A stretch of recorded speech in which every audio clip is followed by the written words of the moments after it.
2013-18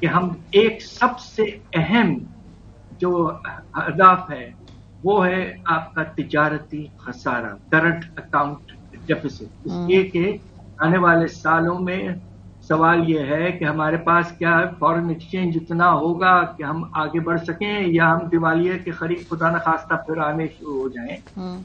اس لیے یہ بہت اہم قدم، اس کو انہوں نے صرف 1.5% پہ رکھا ہے. ماشاءاللہ بہت ٹائٹ ہے.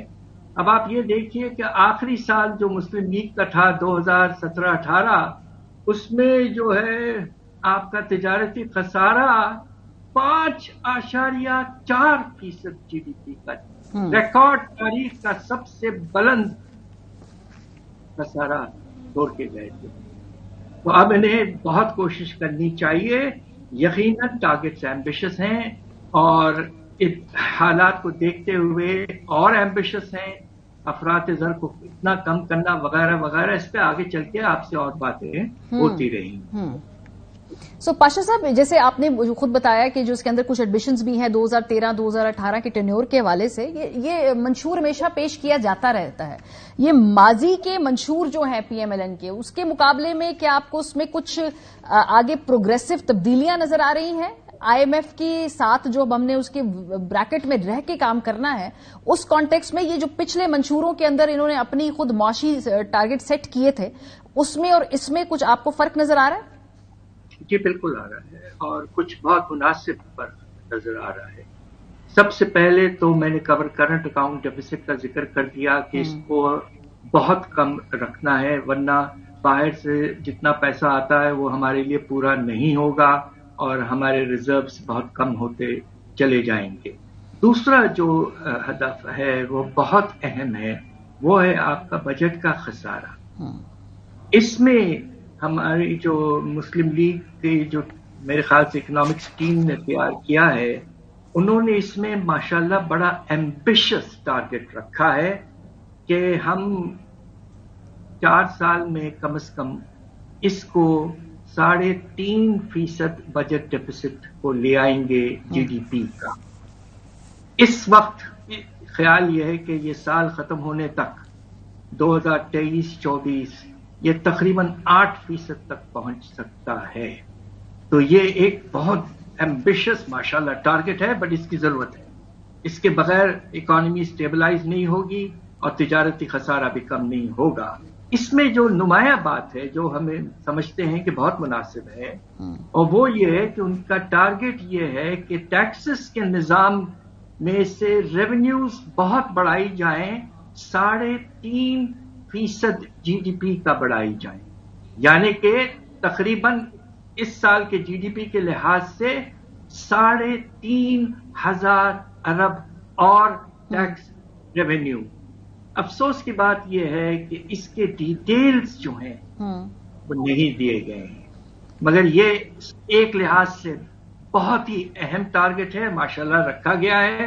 اور ہماری امید یہ ہے کہ 2013 سے 18 میں مسلم لیگ کا پرفارمنس ٹیکس ریونیوز کے لحاظ سے اچھا تھا.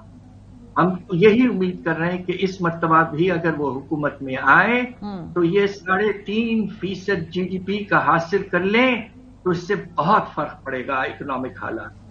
ٹھیک ہے. اچھا، جو دعویٰ ہے اس منشور کے اندر میں اور ڈیٹیلز دیکھ رہی تھی، اس میں یہ کہ بجلی کے بلوں میں کمی ہوگی، گردشی قرضہ ختم ہوگا، کسانوں کو سستا قرضہ دیں گے. یہ اس کے لیے کیا گنجائش ہے کہ ہمارے پاس فسکل اسپیس ہے یہ اس طرح کی اسکیموں کے لیے؟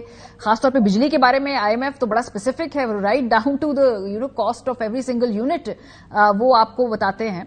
اس کے علاوہ جب آپ نے گردشی قرضہ ختم کرنا ہے، یہ سارے پیسے کہاں سے لائیں گے؟ یہ ایمبیشس ہے یا یہ اس کی جگہ بن جائے گی کہیں نہ کہیں؟